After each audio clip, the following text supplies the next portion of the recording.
කොහොමද යාළුවනේ හැමෝම සාදරයෙන් පිළිගන්න ෆිෂ් විත් කෙවන් channel එකට. ඉතින් අද මම කතා කරන්න යන්නේ ගෝල් ෆිෂ් කෙනෙක් හදන හෝ හදන්න ඉන්න ඔයා දැනගන්න ඕනේ කරුණු 6ක් ගැන. ඉතින් හරිම ලස්සන මාළුවෙක් වෙන මේගොල්ලෝ ගැන ඔයා දැනගන්න ඕනේ පළවෙනි කරුණ තමයි මේගොල්ලන්ට උදරයක් නැති වෙන එක. ඉතින් මේක ටිකක් අමුතු කරුණක් වගේම වෙනස් කරුණක්.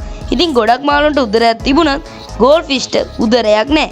ඒ කියන්නේ මෙයා කෑම දෙන්න මෙයාගේ අපද්‍රව්‍ය ප්‍රමාණය වැඩි. ඒ නිසා ඉක්මනට දිරවන පැලට් එකක් දෙන්න ඕනි වගේම මේගොල්ලන්ට කෑම දෙන කාලය ගැන සැලකිලිමත් වෙන්න වෙනවා. ඉතින් දෙවෙනි කාරණේ තමයි මේ ගෝල් ෆිෂ්ලා අවුරුදු 15කට වැඩි ආයු කාලයකට හිමිකම් ලබන එක. ඉතින් කොමෙට් ගෝල් ෆිෂ් නම් අවුරුදු 45ක උපරිම ආයු කාලයකට හිමිකම් ලබනවා. ඒ වුණාට හැම ගෝල් ෆිෂ් වර්ගයක්ම හරියට රැක බලා ගත්තොත් අවුරුදු 15කට වැඩි කාලයක් ඕගලන්ට රැක බලා ගන්න පුළුවන්. ඊළඟට තුන්වෙනි කාරණේ තමයි මේගොල්ලෝ පොඩියට හිටියට ගොඩක් ලොකු වෙන එක. ඉතින් සාමාන්‍යයෙන් උපරිම අඟල් 40ක් දක්වා මේගොල්ලෝ ලොකු වෙනවා.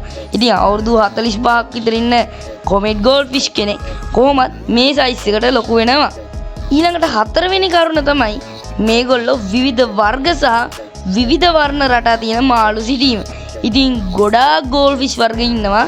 ඉතින් ඔයගොල්ලන්ට මේ පේන්නේ ඒගොල්ලන්ගේ ෆොටෝස් ටික. ඉතින් මේ වගේ ගොඩක් වර්ග ඉන්නවාට කැමති කෙනෙක්ව තෝරගෙන හදන්න ගන්න පුළුවන්. ඊළඟට පස්වෙනි කරුණ තමයි මේගොල්ලෝ කාෆ් පවුලේ සමාජිකයින් වීම. ඉතින් මේගොල්ලෝ ඔයගොල්ලෝ හැමෝම දන්න කාෆ් කියන මාළු වර්ගයේ සමාජිකයින්. ඉතින් මේ ගෝල් ෆිෂ්ලට අවුරුදු 2000කටත් වැඩි ඉතිහාසයක් තියෙනවා. ඊළඟට 6 වෙනි වගේම අපේ අන්තිම කරුණ තමයි මේගොල්ලෝ හරිම මිත්‍රශීලී. ඒ වගේම මේගොල්ලන්ට මිනිස්සුන්ගේ කටහඬ වෙන වෙනම අඳුර ගන්න පුළුවන්.